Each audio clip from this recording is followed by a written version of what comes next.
Welcome to lecture number 18 for Magna Carta for the Mains 2025. My name is Atish Mathur. We will be now looking at the topic which says comparative constitutional scheme, which is comparison of Indian constitutional scheme with that of other countries. अब इसको करने का तरीका बहुत ही simple है. हमें इसे बिना PYQ के कर नहीं सकते, and you have to therefore be very careful in terms of what we really have to study. तो इसको देखने के लिए सबसे पहले हमें अपने PYQs देखने पड़ेंगे और इसको बहुत अच्छे से मैप करना पड़ेगा. 2018 से क्वेश्चंस आने शुरू हुए and then you will therefore be able to see a pattern. Let's go in a reverse chronological fashion.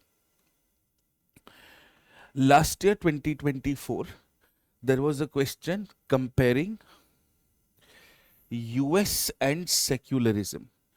Discuss India as a secular state and compare with the secular principles of the US Constitution.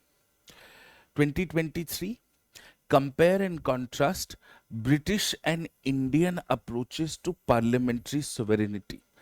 अब आप एक चीज notice करेंगे कि एक तो pattern बनेगा और दूसरा आपको कहीं ना कहीं इसमें करंट अफेयर्स लिंकेज जरूर दिखेगा.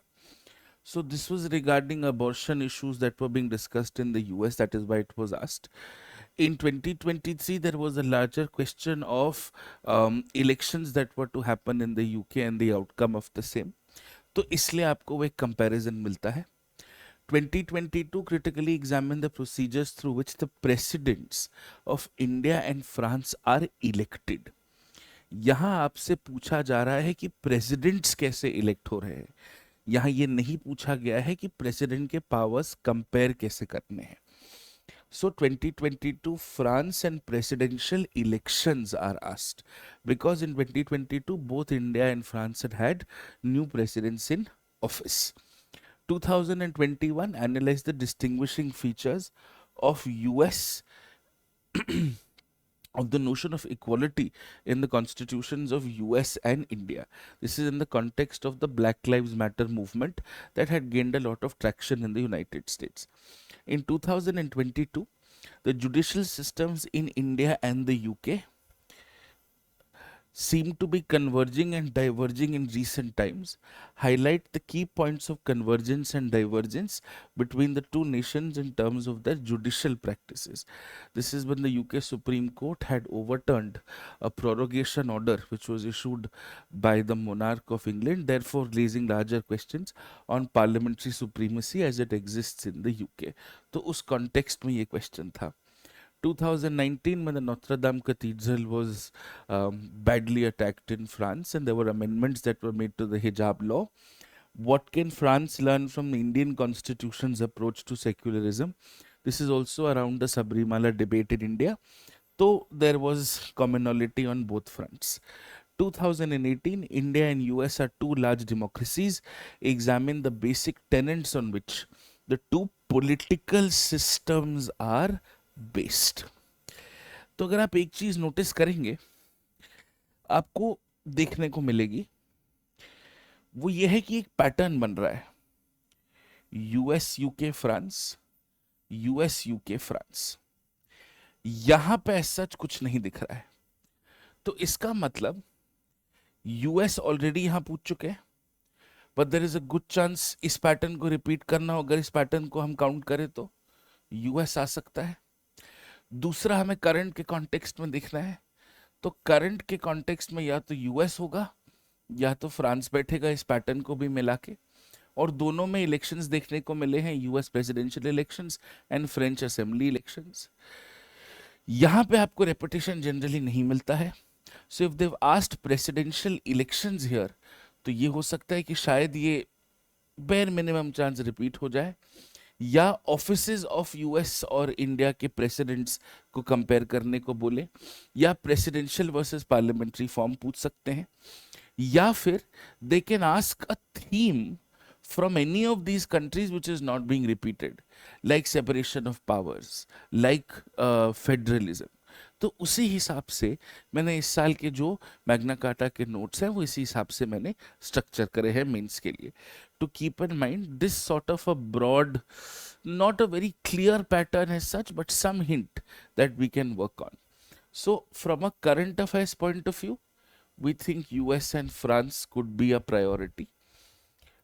If not, the countries that they're going to rotate is US, UK and France anyway. और अगर इलेक्शंस के बियॉन्ड कुछ पूछते हैं, which is basically separation of powers and federalism, यही दो चीजें हैं जो उन्होंने अभी तक इन मेजर थीम्स में नहीं पूछी हैं, which could be asked in the context of any country whatsoever. तो ये हमें ध्यान में रखना है और इसी हिसाब से हमें अपनी कंपैरेटिव कॉन्स्टिट्यूशंस की पढ़ाई करनी है. अब जब कंपैरेटिव कॉन्स्टिट्यूशंस पढ़ते हैं, इसको मेंस के लिए करते हैं, so there are a few things that we have to generally keep in mind. वो क्या है, इसको एक बार देख लेते हैं, इसको एक बार सीख लेते हैं. देखो, जब भी हम कंपैरेटिव कॉन्स्टिट्यूशनल स्कीम पढ़ें और जो भी हमें फीचर कंपेयर करने को बोला हो, हमें कुछ नहीं करना है. हमें उस फीचर के जितने भी कंपोनेंट्स हैं और जितने हद तक हम उन कंपोनेंट्स को ब्रेक डाउन कर सकते हैं, हमें उन्हें ब्रेक डाउन करना है. फॉर एग्जाम्पल, अगर जुडिशरी है, अगर हमें कोई भी दो कंट्रीज के जुडिशरी कंपेयर करने को बोला है, तो structure, appointment, removal, powers, extraordinary features, status, cross comparison, judicial review, activism, जितने भी हमारे जुडिशरी के टॉपिक्स बनेंगे जो हमने जुडिशरी की थीम में पढ़े हैं, वो सारे के सारे यहाँ कंपैरेटिव एनालिसिस में आ जाता है. ट्रिक बस इतनी है, यहाँ पे हमें थोड़ा सा क्वांटिटी गेम ज़्यादा खेलना है, हमें यहाँ थोड़ा सा एग्जॉस्शन हमारे आंसर्स में ज़्यादा दिखाना है. That is something we have to keep in mind. Rest is not very very complex. तो बस इतना हमें ध्यान रखना है जब हम ये पढ़ते हैं. सो let us now start from one and. तो इसको हमने कैसे किया है, हमारी सबसे हाई प्रायोरिटी कंट्री इस साल के लिए है यूएस. तो यूएस से कितने पॉसिबल क्वेश्चन आ सकते हैं. एक प्रेसिडेंशियल इलेक्शन इंडिया से कंपेयर करने को आ सकता है, एक ऑफिस ऑफ द प्रेसिडेंट आ सकता है, दूसरा presidential versus parliamentary system of government आ सकता है. तो वो तीनों के मैंने आपको एज इट इज ऐसे ऐसे डेडिकेटेड नोट्स बना के दिए. Let me just run through these and what they are, and in a very simple manner in terms of exactly what your components are, what your structures are. इसमें हमें ज़्यादा detail में electoral processes में भी नहीं जाना है. So let us start. The first is we're looking at note number 49, comparing the election of the presidents of the US and India. तो मैंने इसको सब स्पेसिफिक कंपोनेंट्स में डिवाइड करा है. So let us start. First is type of election. अब India का जो प्रेसिडेंशियल इलेक्शन है, as we know, is an indirect election with what is called proportional representation. US में technically it is an indirect election because जो citizens हैं वो electors को vote करते हैं और इलेक्टर्स फिर फाइनली प्रेसिडेंशियल कैंडिडेट्स को वोट करते हैं. जो प्रेसिडेंशियल कैंडिडेट्स हैं वो पॉलिटिकल पार्टीज अपने एंड पे through primaries and secondaries and caucuses finalise करती हैं. तो क्या वो इलेक्टर उसी कैंडिडेट को वोट करेगा जिसके लिए सिटीजन ने इलेक्टर को वोट किया है? मोस्ट केसेस यस, बट कई बार ऐसा होता है कि electors can also often go here और देयर. उसके लिए स्टेट स्पेसिफिक लॉज भी हैं यूएस में to prevent electors from doing so. But it is an indirect election via a popular vote. Why? Because the citizens are choosing an elector. ये ध्यान रखना है. और उन इलेक्टर्स की स्ट्रेंथ भी फिक्स्ड होती है और उन्हीं इलेक्टर्स को फिर आगे नॉमिनेटेड कैंडिडेट्स को वोट करना होता है. और वो जो इलेक्टर्स होते हैं वो जो स्टेट की जो काउंसिल ऑफ जो यूएस की जो सेनेट की सीट्स हैं और जो यूएस में जो हाउस ऑफ रिप्रेजेंटेटिव्स की सीट्स है उसको मिला के एक नंबर होता है इलेक्टर्स का पर state, which is also why you have the concept of swing states. खैर, तो इलेक्टोरल सिस्टम क्या है? We have proportional representation by a single transferable vote. What we have here is plurality voting in states. इसका मतलब US में अगर कोई state है, फॉर एग्जाम्पल स्टेट एक्स, अब स्टेट एक्स में दो कैंडिडेट्स हैं, कैंडिडेट ए और कैंडिडेट बी. कैंडिडेट ए और कैंडिडेट बी को चुनने के लिए स्टेट एक्स में लेटर से 50 इलेक्टर्स हैं। तो 50 इलेक्टर्स में से ज़्यादातर लोगों ने कैंडिडेट ए को वोट दिया, लेटर से 30 लोगों ने कैंडिडेट ए को वोट दिया और 20 लोगों ने कैंडिडेट बी को वोट दिया, 20 इलेक्टर्स ने कैंडिडेट बी को वोट किया। ये स्टेट के इलेक्टर्स की स्ट्रेंथ है। जो ए के टोटल वोट्स काउंट होंगे वो 50 काउंट होंगे, क्योंकि बी जो जिन लोगों ने बी को वोट किया है उनके वोट्स को वेस्ट नहीं जाने दिया जाएगा। So US presidential elections has a concept called winner takes all, और इसी से आउटकम डिटरमिन होता है। जो इलेक्टोरल कॉम्पोजिशन है इंडिया में, we know elected members of the Lok Sabha, the Rajya Sabha, the assemblies and union territories with assemblies with the anomaly of J and K. Technically J and K को भी प्रेसिडेंशियल इलेक्शन में पार्ट लेना चाहिए, but it is just a constitutional oversight. उसको hopefully they should rectify it before the next presidential election. However US में जो electors हैं that number is fixed, a total of 538 electors. और ये कैसे होते हैं? 435 यूएस की लोकसभा की स्ट्रेंथ है जैसे मैंने बताया था, and you have 100 senators, which is US के पास 50 स्टेट्स हैं। हर स्टेट की यूएस की राज्यसभा जिसको सेनेट कहते हैं उसमें 2 सीटें होती हैं, तो ये हो गया। And then you have 3 electors from a very unique territory जो हमारे एनसीआर का इक्विवेलेंट है, हमारी दिल्ली का इक्विवेलेंट है, विच इज वॉशिंगटन डीसी। तो इस तरह से होता है। तीसरा, वैल्यू ऑफ वोट्स। अब क्योंकि प्रेसिडेंशियल इलेक्शन है और प्रोपोर्शनल रिप्रेजेंटेशन है, so the votes will be proportionate to something. Proportionate to something in a democracy is always population. तो ऑब्वियसली जिन स्टेट्स की पॉपुलेशन ज़्यादा होंगी उन स्टेट्स के एमएलएस का वोट ज़्यादा बार गिना जाएगा। एमपीज का वोट की वैल्यू एमएलएस के वोट के वैल्यू से ज़्यादा होगी। ये सब हम लोग प्री में भी पढ़ के चलते हैं। सो इसलिए you have a weighted system of votes. लेकिन in the US each elector gets one simple vote, कोई वेटेड सिस्टम नहीं है, and that's very simple. India में कुछ नॉमिनेशन रिक्वायरमेंट्स भी है। For you to contest a presidential election you should be nominated by at least a certain number of members of parliament. तो 50 electors and 50 proposer seconders to those electors, वो आपके electoral proposition को back करना चाहिए। That is because we have a separate and we have a universal and open presidential nomination system. In the US, political parties अपने candidates को finalise करती है, तो इसलिए कोई फॉर्मल नॉमिनेशन रिक्वायरमेंट नहीं होता है। Then we look at the next of the parameters, which is voter eligibility and so on and so forth. So इसमें क्या होता है? Just one second. Yes. तो वोटर एलिजिबिलिटी में क्या है? Only elected members of parliament and legislative assemblies take part. अब तो खैर लोअर हाउसेज में इलेक्टेड मेंबर्स हैं ही नहीं, जब से हमने वो एंग्लो इंडियन का कॉन्स्टिट्यूशनल अमेंडमेंट हटा दिया है।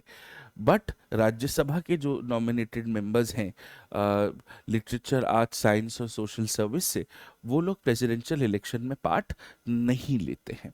ठीक है, तो खैर when we look at voter eligibility, because it is an indirect election, so only those elected MPs or MLAs participate, fulfilling a democratic mandate. In the US, citizens choose electors, so all citizens above the age of 18 can vote for electors at their state level.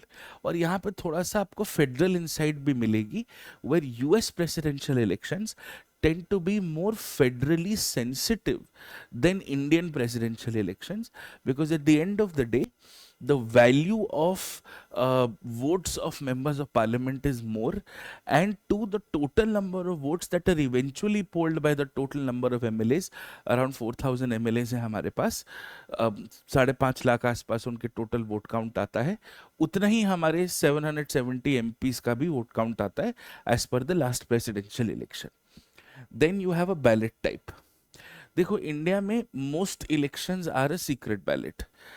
थोड़ा सा बस वही issue होता है, जब आप राज्यसभा के elections देखते हैं वो लिमिटेड ओपन बैलेट होता है।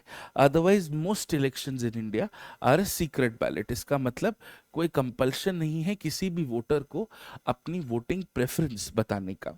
So when you look at a ballot type, it is a secret ballot, whereas in the US you have an open ballot। इसका मतलब जब सिटीजन्स इलेक्टर्स को वोट कर रहे हैं, this generally is happening at the level of the states. This is done through an open ballot, and electors also vote publicly for the president, so that you know that these citizens' votes have been translated into electoral function। भाई हमने तो एक आदमी को vote इसलिए करा क्योंकि वो उसको प्रेसिडेंट चुनेगा। अब उसने नहीं चुना तो फिर भाई गलती हो गई ना, बीच में कहीं गैप हो गया। इसी गैप को फिक्स करने के लिए you have a ballot type. Then you have what is called election timing. अब election timing is a technical point. Election timing का बेसिक सिस्टम यह है, as per article 62, all you really need to do is before the term expires of the next president, all you have to ensure is election conduct हो जाए। लेकिन US के presidential elections बिल्कुल fixed calendar years पे होते हैं, fixed calendar time पे होते हैं। हर 4 साल में होते हैं, यहाँ हर 5 साल में होते हैं। Tuesday after the first Monday in November is where your final voting happens. The electors then cast their votes. इसलिए आप देखना जनवरी में the president generally of the US gets sworn in. Then you look at the counting of votes. MPs के votes, MLAs के votes दोनों आ जाते हैं। Conducting authority is the Election Commission of India, and then वो सारे votes एक साथ गिने जाते हैं। And you look at more than 50% of the votes जिसको भी मिल जाता है through a carry forward mechanism और a single transferable vote system, उसको हम प्रेसिडेंट जनरली बना देते हैं। So counting of votes of course is a differentiating factor. However हमारे यहाँ जो वोट्स काउंट होते हैं वो सारे एमपी और एमएलए के वोट्स जब एक साथ आ जाते हैं, 11 लाख वोट्स वो एक साथ काउंट होते हैं। यूएस में वोट स्टेट वाइज काउंट होते हैं, इसलिए आपने यूएस इलेक्शंस में देखा होगा कि एक एक करके स्टेट रिजल्ट्स डिक्लेयर होते हैं और वो स्विंग स्टेट्स पे बात आके फंसती है। ठीक है, and generally you require 270 out of 538 electoral votes to win a presidential election in the US. As far as the declaration of results are concerned, fairly simple.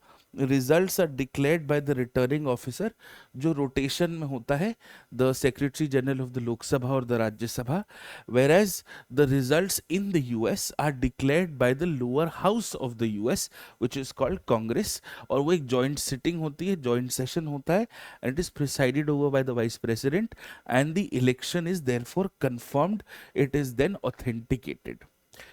Then comes the next issue, which is in case there is a dispute. Now India में supreme court के पास ये clear cut original jurisdiction है। ये case सिर्फ और सिर्फ supreme court के पास जाता है, whether it is the case of a presidential election or it is the case of a vice presidential election, the case always reaches the Supreme Court. Whereas when you're looking at disputes in the US, आप first Congress से solve करना चाहेंगे, and depending on the nature of disputes some can also be heard by the supreme court. Then what about re-elections? When we look at re-elections, India mein, because the president is only playing a nominal role, and what we are is a parliamentary republic, so there will technically not be any bar on the number of times a person can contest a presidential election. However, in the US, because the president is the real executive, असली power इनके पास है, and absolute power tends to corrupt absolutely, which is why you will only allow 2 terms, and this was done via 22nd amendment to the US constitution. इसीलिए Obama साहब कितना भी चाह ले वो अब दोबारा यूएस के प्रेसिडेंट नहीं बन सकते। ट्रम्प साहब कितना भी चाह ले इसके बाद वो दोबारा यूएस के प्रेसिडेंट नहीं बन सकते। एक और यूनिक फीचर है, क्योंकि विनर टेक्स ऑल पॉलिसी है, तो ऐसा हो सकता है कि in the larger scheme of things popular vote versus counted vote, popular mandate versus counted vote, उसमें कई बार ऊपर नीचे चेंज हो सकता है। ये ईपीएफओ में भी पूछा गया था इस साल, इसमें मैंने पहले भी एक वीडियो बना रखा है। खैर, in India, because you take the same point and you understand it, कि प्रेसिडेंट का जो रोल है वो बहुत ही नॉमिनल है। As a consequence of it, the presidential election does not necessarily have to be taken with that much gravity, it has to be taken with that much brevity। तो generally क्या होता है, India में कोई presidential debates, कोई nationalised programmes ऐसे कुछ भी नहीं होते, कोई डायरेक्ट कैंपेनिंग नहीं होती, because it is an indirect election. However, in the US, you will have nationwide debates, primary debates, televised debates होते हैं, बहुत सारे न्यूज़ नेटवर्क्स उसको कंडक्ट करते हैं, and campaigning is very central because it is an election to a parliament, to a presidential democracy, जिनके पास real powers होंगी, ठीक है, and which is also why the nature of candidates will differ. In India, the president may not necessarily come from a political background. We've had scientists who've been presidents. So, therefore, you don't have to necessarily be somebody who's been actively political at some point. Like, there have been people who've been actively political, like Pranab Mukherjee, but we've also had presidents like APJ Abdul Kalam who've had nothing to do with active politics. But in the US, because you're a presidential democracy, you will ensure that is the case. And uske baad, there are a few smaller points that I put on the next page, which is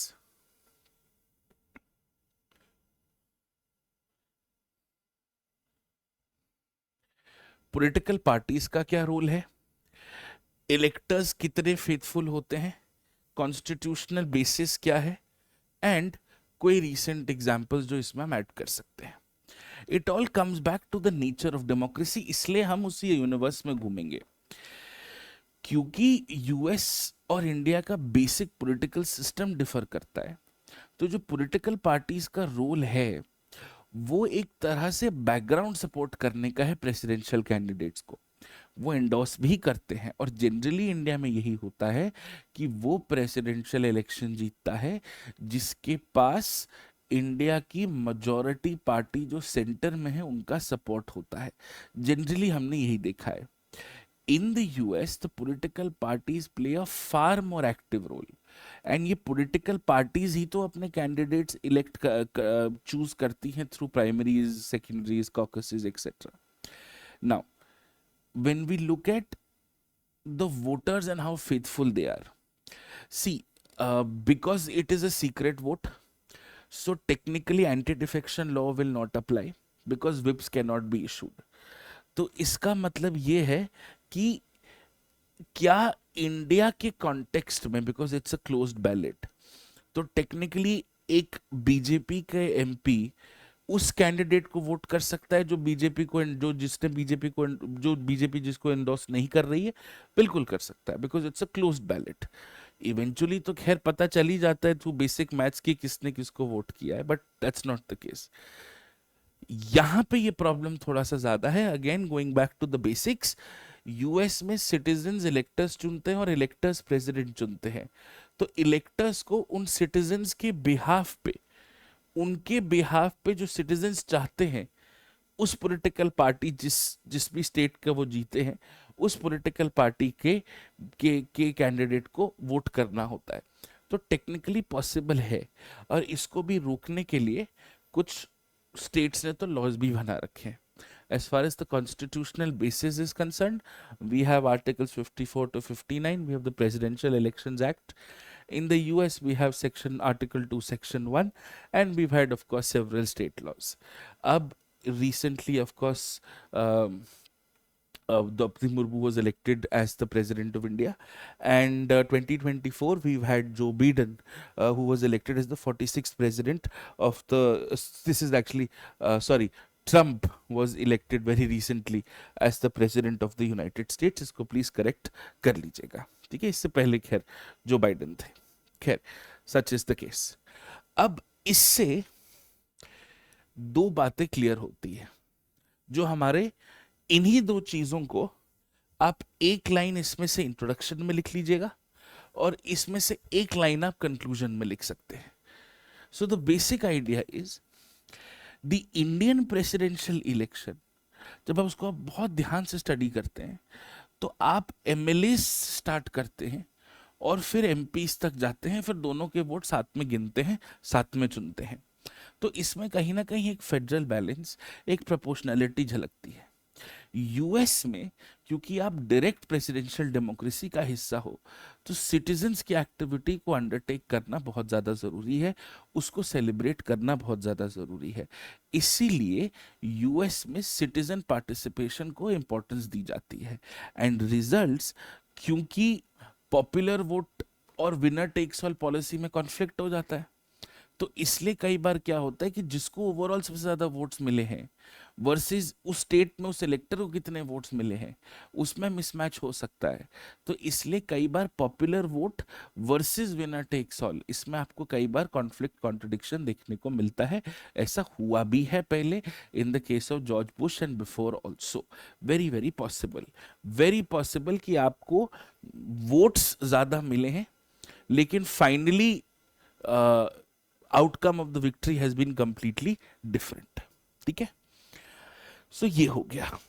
now we look at the overall office of the president of India and the president of the US.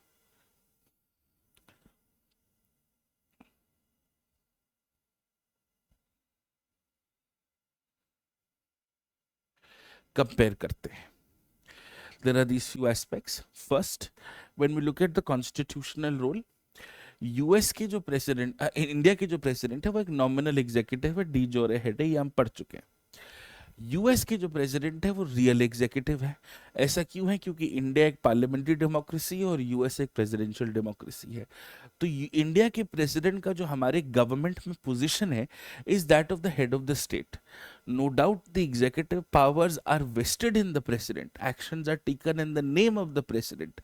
But the decisions are actually taken by the Prime Minister and the Council of Ministers. And in fact, आप Article 74 पढ़ेंगे तो उसमें लिखा भी है.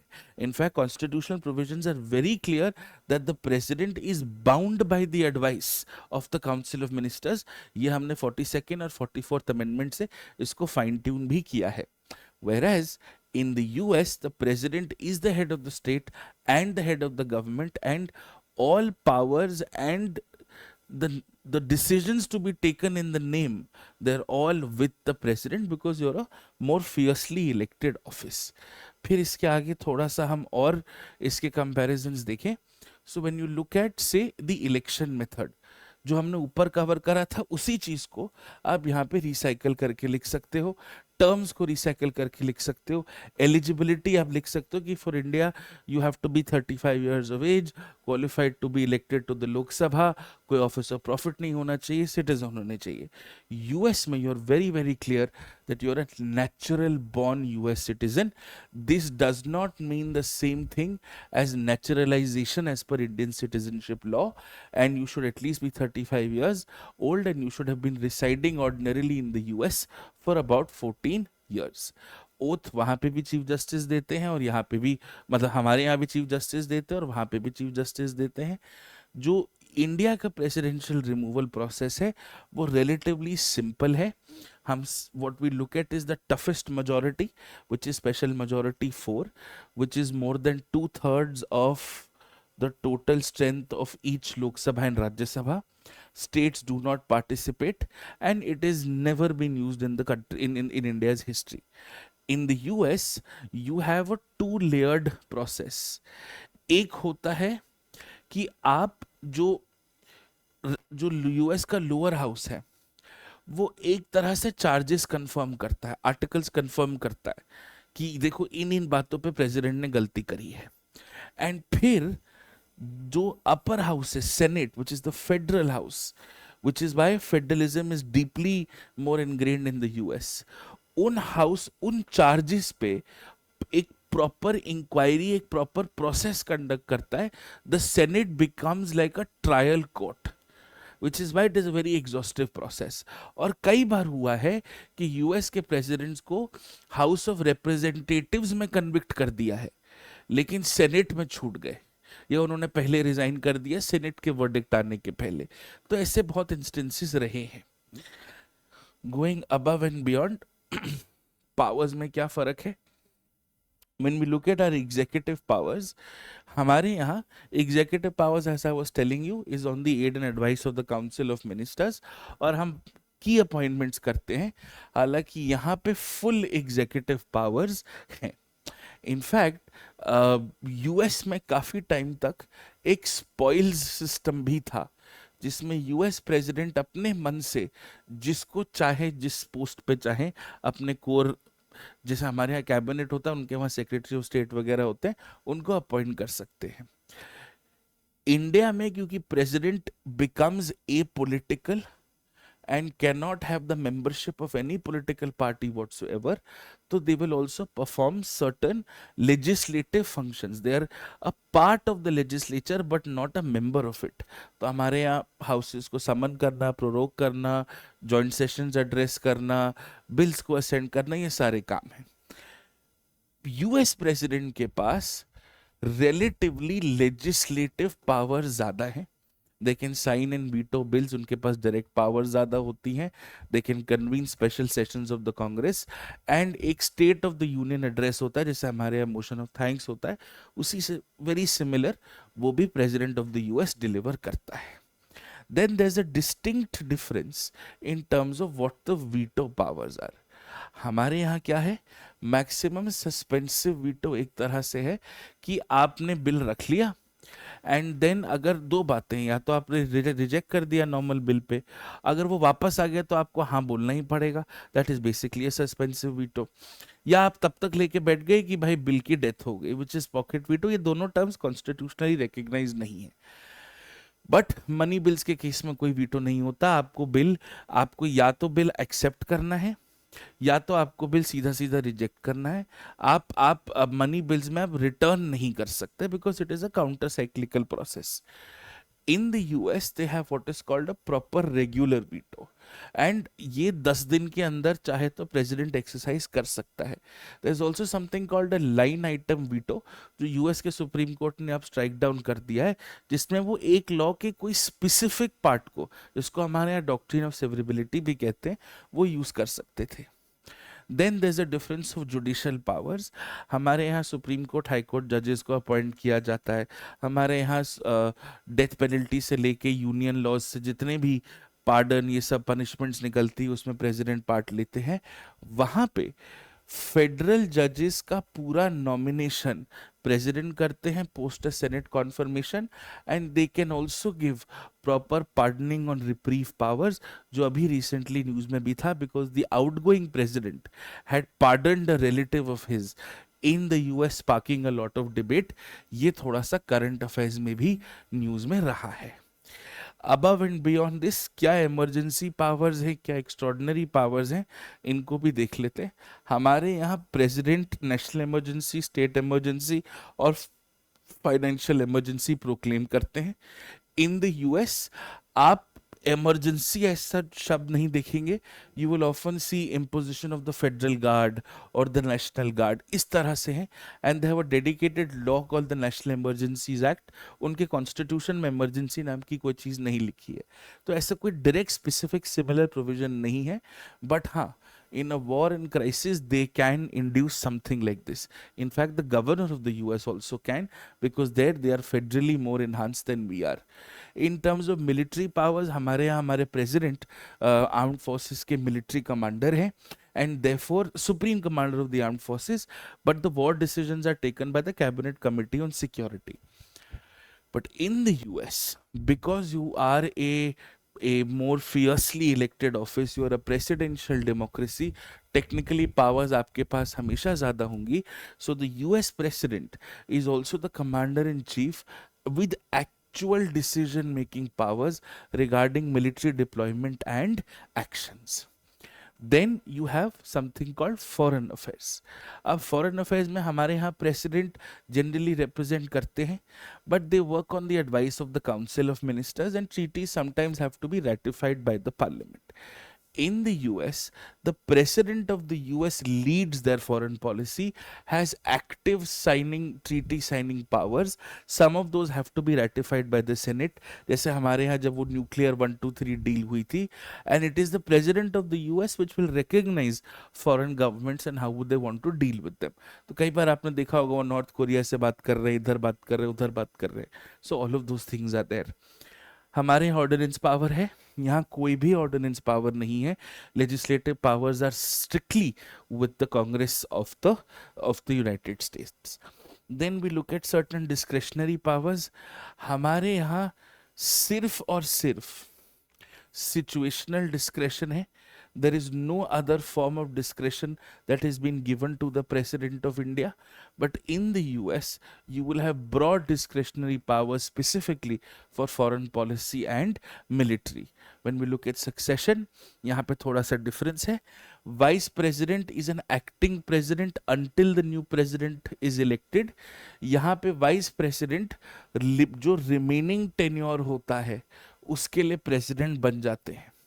Then when you look at the role of the cabinet, because in India we have a parliamentary democracy, the president will always work on the aid and advice of the council of ministers, and the cabinet here is in an advisory position. In the US, final decision जो है वो president का singularly होता है. And that is why in India, the president is not directly accountable to either of the legislatures. It is the council of ministers who are responsible to the lower house. Whereas in the US, because you have real powers, so you will have real accountability. You are directly accountable to the people and Congress at large. And this can be impeached. The president can be impeached for high crimes, for demeanor, misdemeanor, etc., etc. Then your final point of difference is the public mandate. Public mandate में आप ये देखेंगे कि हमारे यहाँ indirect elections हैं तो popular mandate कम होता है. वहाँ पे it is a manner of speaking that it is a direct election, so you will see a clear mandate. लोगों ने अपने electors के through इनको elect करवाया है. तो primary differences ये है. इसके ऊपर भी मैंने थोड़े से आपको इलोंगेटेड, थोड़े से एग्जॉस्टिव आपको लिस्ट दे रखी है. I just want to go through it once, क्योंकि कई बार ये क्वेश्चन 20-15 नंबर में भी आ जाते हैं.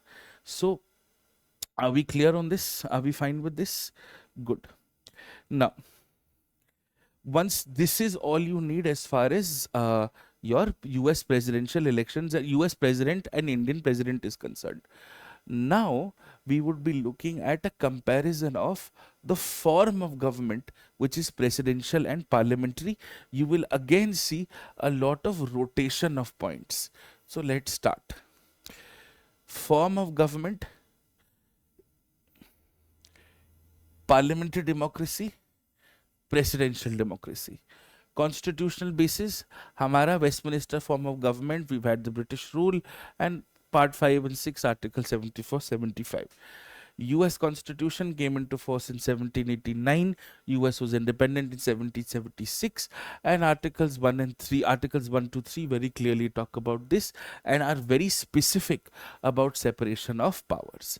तो अब ये तो क्लियर है कि हमारा पार्लियामेंट्री डेमोक्रेसी है, उनका प्रेसिडेंशियल डेमोक्रेसी है. So degree of separation of powers यहाँ हाई होगा, यहाँ लो होगा.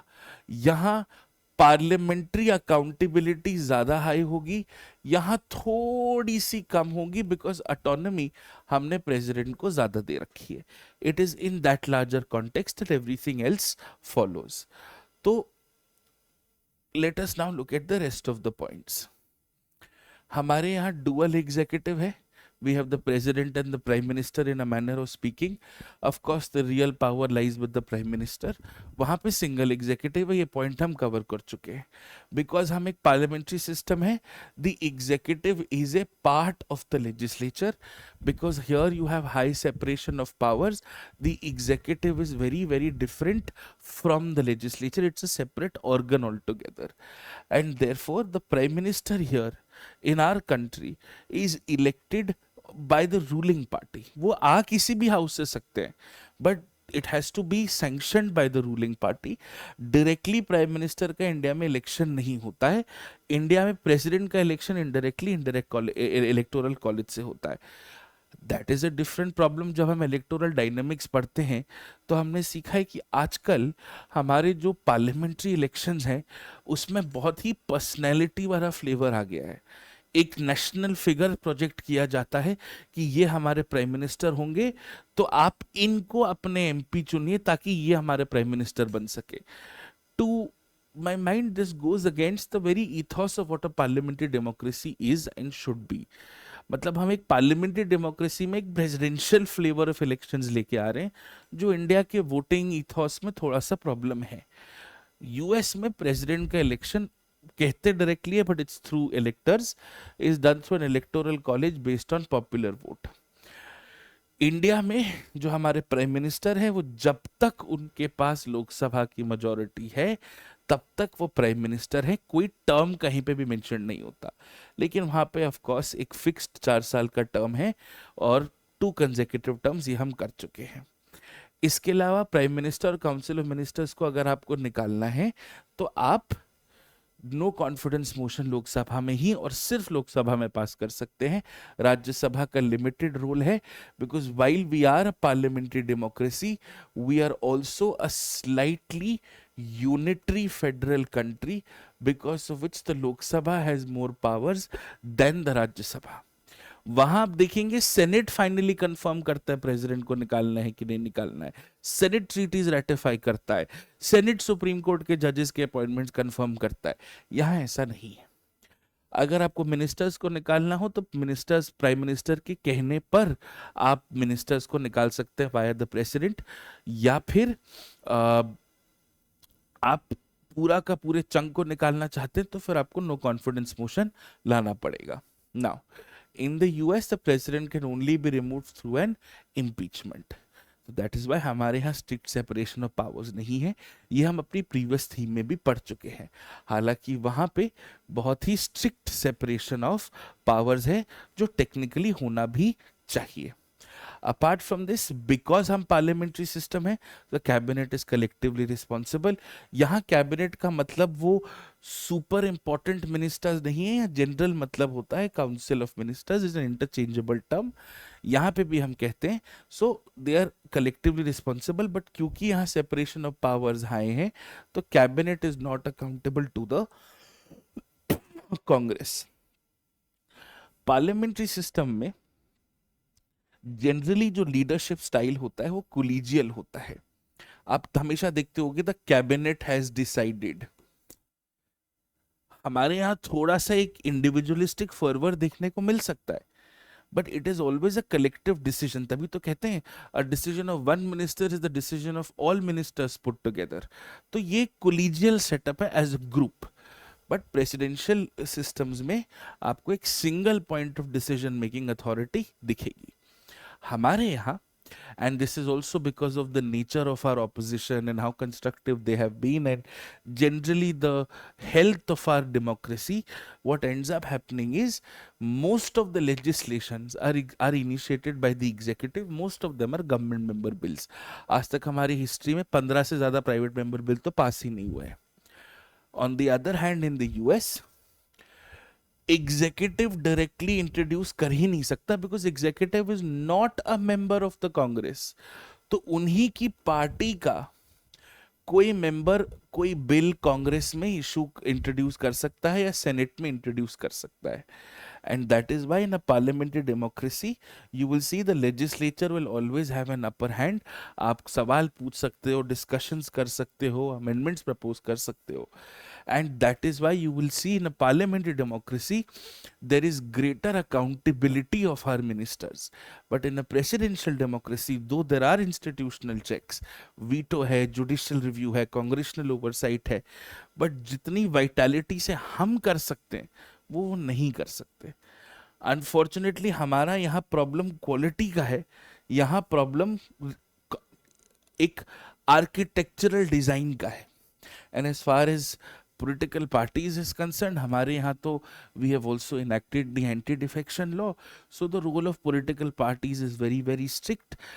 US में इतना strict नहीं है For example, if there is a bill which is on the floor of the Congress and it is a bill which is being proposed by a Republican member, which is one of the names of their political parties, a Democratic member of Parliament a Democratic member of Congress can also support that bill if there is enough merit, if there is enough substance to that bill, which is why it becomes very, very important.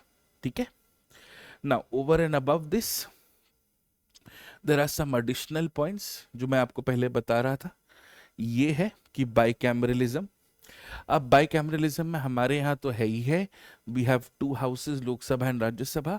There on the other hand you have a population based elected house and you have equal representation for all states which is 2 seats per each state. Judiciary का role India में versus judiciary का role US में. India में judiciary integrated है, independent है. Supreme court, अब बहुत interesting बात है, टेक्निकली यूएस के कॉन्स्टिट्यूशन में एक सुप्रीमसी क्लॉज है और यूएस के कॉन्स्टिट्यूशन में due process of law explicitly mentioned है. सो यूएस का कॉन्स्टिट्यूशन टेक्निकली यूएस के सुप्रीम कोर्ट को बहुत पावरफुल बनाता है. लेकिन जिस तरह से हमारी सुप्रीम कोर्ट इवॉल्व करी है, हमने प्रोसीजर इस्टेब्लिश्ड बाय लॉ को ड्यू प्रोसेस ऑफ लॉ भी समझा है, इसमें हमने प्रिंसिपल्स ऑफ नेचुरल जस्टिस भी डाला है, हमने पीआईएल को सोशल एक्शन लिटिगेशन समझा है, हमारे यहाँ सुओ मोटो भी पावर्स हैं, हमारे यहाँ प्रेसिडेंशियल रेफरेंस है, complete justice hai. So in practice, the Indian Supreme Court has become the most powerful Supreme Court in the world.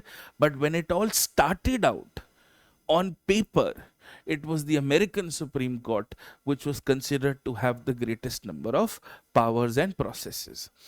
So khair, US mein, that is why you say it is the birthplace of judicial review in its truest sense. Marbury versus Madison, Brett versus Stratford, we've done these cases. जो president का जो role है हमारे यहाँ बहुत ceremonial है, यहाँ real है. प्रेसिडेंट के पास यहाँ ऑर्डिनेंस मेकिंग पावर है, यहाँ पे प्रेसिडेंट एग्जीक्यूटिव ऑर्डर्स इशू कर सकते हैं, लेकिन everything is still subject judicial review.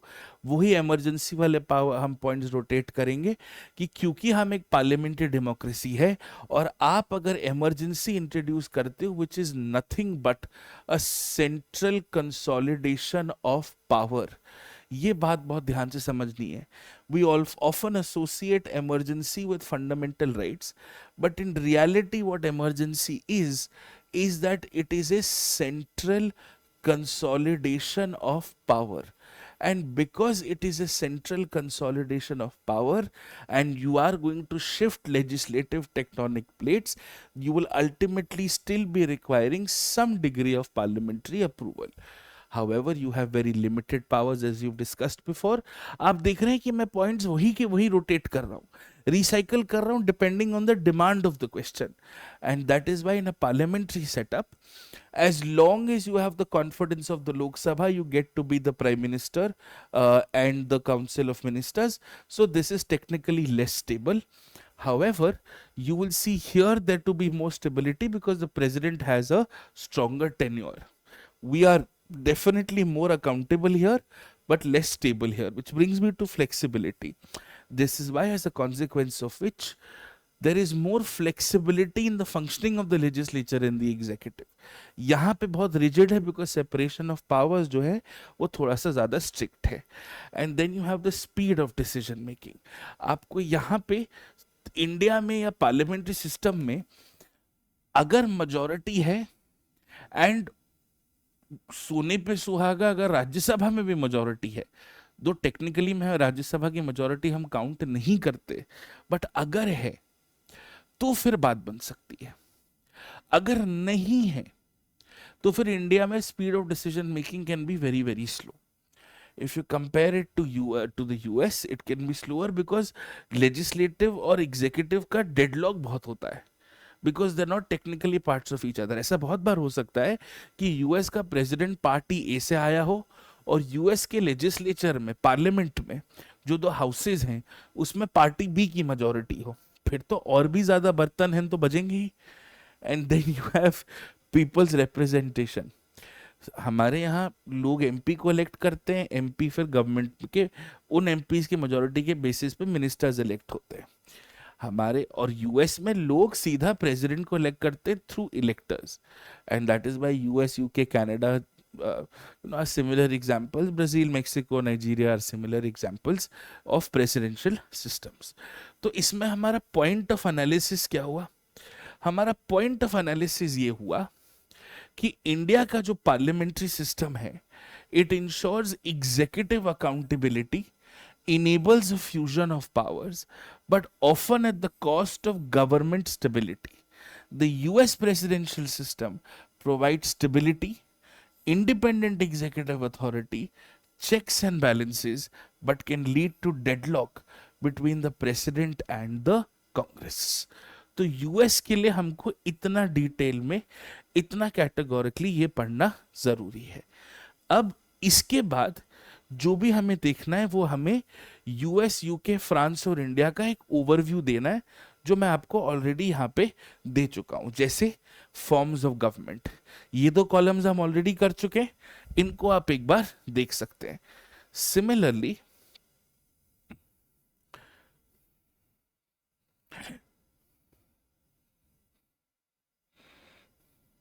similar points, exactly same points.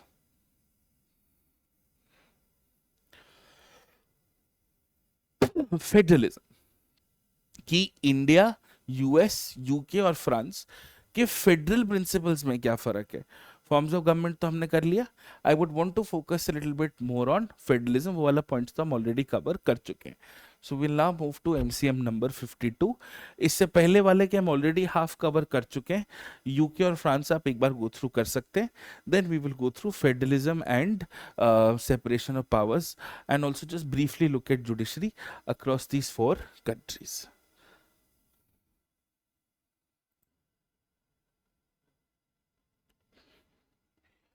So let's continue with the comparison of federalism across India, US, UK, and France. And let's quickly look at what our parameters are. तो सबसे पहले शुरू करते हैं from the form of government and what the form of government generally tells us about the federal nature of these 4 countries. हमारा हिसाब किताब क्या है? जो केसी वैर साहब कहते हैं, we are a quasi-federal setup where we have federal features with a unitary bias. This can also be your introductory line. US is classically federal, which is basically a system or a model which is called coming together model.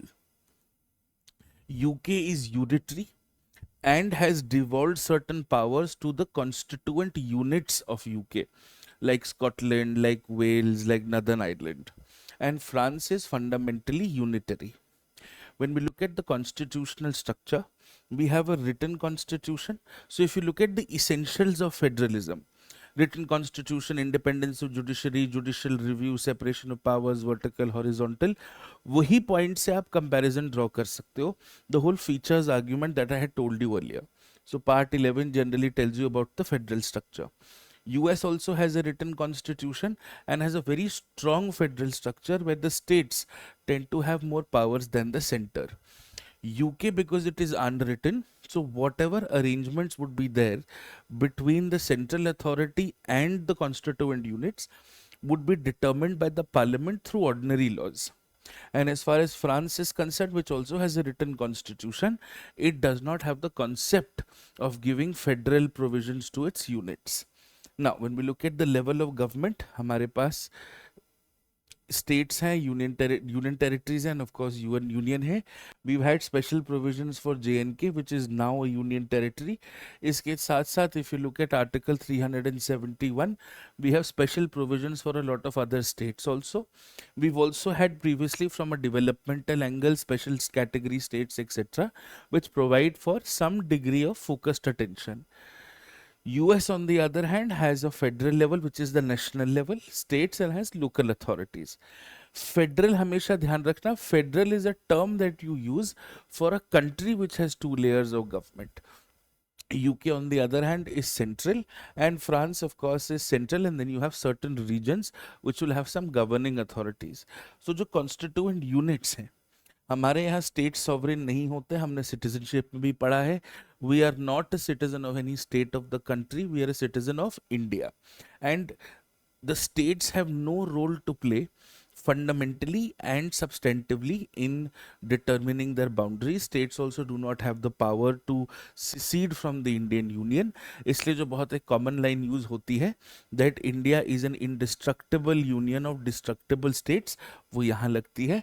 उल्टा यहाँ पे हो जाता है, where in the US you would have a destructible union of indestructible states. So the states are sovereign in their own right. As far as UK is concerned, because it's devolution, which means you've not really created hierarchical levels. In fact, very uniquely, you have the Scottish Parliament, you have the Welsh Parliament, but you don't necessarily call it a federal ecosystem. And in fact, in the UK, their constituent units have been given the powers to secede from the UK also. इसलिए Scotland में कई बार referendum का भी जिक्र हुआ. एक बार तो कोशिश भी करी थी, but the referendum for Scotland to become an independent country had failed. As far as France is concerned, local units have been given certain administrative powers and certain administrative divisions. Now, because we have a written constitution, the source of power is the constitution. But the constitution is not because the center and the states have come together, or the states amongst themselves have decided that we will now make this constitution. The constitution in India has largely been a top down approach, wherein what has happened is that a separate authority called the Constituent Assembly, which was created by a British act, by a British policy, has effectively created the Constitution of India, which also has its own sets of arguments on the side. In the US, because it's coming together, the Constitution is a compact, which is basically an agreement between states. In the UK, because the Parliament is supreme, any constituent powers that have been given to the constituent units such as Wales, Scotland, Northern Ireland, etc., वो आप कभी भी वापस ले सकते हैं. In the France ecosystem, because it's a central unitary ecosystem, the central constitution provides for whatever powers that have to be shared locally, regionally, or administratively. If you look at other aspects such as distribution of powers, हमारे यहाँ बहुत clear distribution of powers है, because we have an excellently written constitution under the 7th schedule.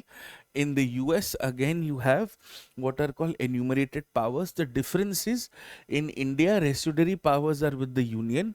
In the US, residuary powers are with the states. In the UK, because there is no formal center state division, so there is no formal division as such, and similarly in France as well.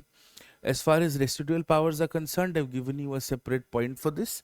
And at the end of the day, federalism will also depend on how easy is it for you to change the document which outlines the nature of federalism. So in India, if you are making a change which has a federal impact, such as the manner of election of the president, manner of election to the Rajya Sabha, Supreme Court, High Court appointments, Article 368 itself, center state legislative executive relations, you would require a special majority involving the states to amend it. So there is still a degree of unitary reflection to change federal provisions of the constitution, and the states still play a significant part. But in the US, the states have been given a far greater role because the constitution is rigid. Here you require a 3/4 ratification. In India, only half of the total number of states and union legislatures have to pass it by a simple majority. Here you require at least 3/4 majority. Because in the UK don't have a written constitution, so therefore the parliament can simply change it through an ordinary majority or simple majority, as the case might be. And as far as France is concerned, amendments which are proposed by the government are passed by the parliament, or sometimes in rare cases referendum can also be conducted. Now, because you're looking at a federal setup, there has to be some representation in the form of bicameralism. So you will see Rajya Sabha in India, where the members of the Rajya Sabha are elected indirectly through proportional representation through a single transferable vote, and the number of members of each state represented in the Rajya Sabha will depend on the population effectively shown through the number of MLAs. So that will be different. In the US, each state, no matter what their size is, no matter how populated it is, will get 2 seats in the upper house in the US, which is called the Senate. In the UK, the House of Lords is not considered a federal house. It is considered what is called a specialized chamber. And before constitutional reforms actually happened in 2005, House of Lords was also one of the is a subset of the House of Lords, also functioned as the highest court of England. The Chancellor also came from the House of Lords. There was a great degree of overlap and hyper concentration from House of Lords, which to a large extent has been sorted out because of the Constitutional Reforms Act of 2005 in the UK. As far as France is concerned, there is a second house, but it's not for state representation. It is for specialization, for academic expertise, for local or regional representation per se, but no states as such. Now, if you go to the other elements or the other parameters जो हमने identify करें, वो क्या क्या है? Federalism के बाद भी कुछ आता है, which is local self-government. So in India, and it is very unique. We have the 73rd and the 74th Amendment, which allow for the creation of the third tier of government, but the capacity of the third tier of government is to be determined by the state governments because it is in the state list. तो 73rd 74th amendment को basis बना के states अपने हिसाब से अपनी अपनी पंचायती municipality act बनाते हैं. This is a simple federal balance. Similarly, we have Right to Education Act because of Article 21, but education is in the concurrent list. So there are some flexibilities which are accorded to states, and states also have their own Right to Education Acts, which should not conflict with the larger Central Right to Education Act. So nonetheless, with the same principle, we have local governments in India. In the US, depends from state to state, but there is no national structured format of local governments. In in UK, if at all, they could be created by the parliament, and again in France, if at all, could be created by the parliament, but again under central oversight. When we look at the role of the states in constitutional amendments, जो हम पहले बात कर रहे थे, states are involved very limited. Here, states are important and are involved in almost every constitutional amendment. There is no formal role of the state because it's devolution, and in France there are no roles of local units because there is no distinct division. Now, when we look at judicial interpretation in India, our courts have called in the Indian federal structure a quasi-federal setup. In the US, the courts specialize on the principle of dual federalism, where you have strong state rights which have been so exercised, historically. In the UK, the courts have always consistently upheld parliamentary sovereignty over any devolved government, which means that tomorrow, if the Welsh government or the Scottish Parliament or the Northern Irish Parliament come up with something which is not in sync or is conflicting with the larger ethos of the national parliament or the Westminster Parliament of the UK, then that particular law could be struck down. And as far as France is concerned, the Constitutional Council will support a degree of what is called unitary hierarchy.